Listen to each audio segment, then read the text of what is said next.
દેશભરની અંદર મકર સંક્રાંતિના પર્વની ઉજવણી થઈ રહી છે। આખા દેશના તમામ રાજ્યોની અંદર વિવિધ સ્વરૂપે આની ઉજવણી થાય છે। દેશ આખો હિલોળે ચડ્યો છે। સાવરકુંડલાની અંદર પણ તમે જુઓ, આજે દરેક ધાબા ઉપર લોકો જ્ઞાતિ જાતિ ધર્મના ભેદભાવ વગર આ પર્વને ઉજવી રહ્યા છે। એક સંદેશો ભાઈચારાનો આ પર્વની અંદર છે।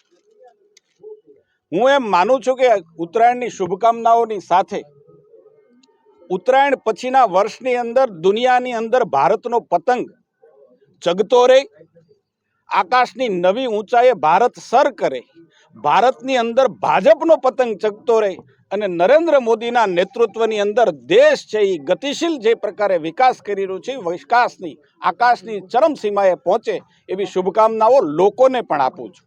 સાથે સાથે દેશમાં જરૂર છે એક દેશ એક ચૂંટણીની।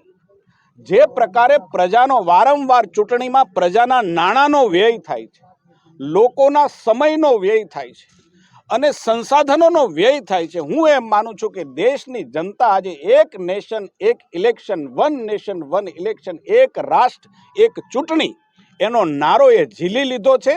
જનતા એમની રાહ જોઈ રહી છે કે દેશની અંદર એક નવી કાનૂની પ્રક્રિયા સાથે, બંધારણની અંદર જરૂર પડે તો નવા સુધારા સાથે દેશની અંદર લોકતંત્રને મજબૂત કરવા માટે ને પ્રજાના હિત માટેની પ્રગતિ રોકાય નહીં એના માટે ખૂબ જરૂરી વન નેશન વન ચૂંટણી, એક રાષ્ટ્ર એક ચૂંટણીનો સુધારો આવે એવી ઝંખના દેશ ઝંખી રહ્યો છે। અમે પણ પતંગના માધ્યમથી લોકોની અંદર જાગૃતિ આવે, વન નેશન વન ઇલેક્શનની સમજણ સામાન્ય જનતામાં આવે, એ પતંગના માધ્યમથી આજે પતંગ ચગાવી અને સાવરકુંડલાની અંદર આ એક નમ્ર પ્રયાસ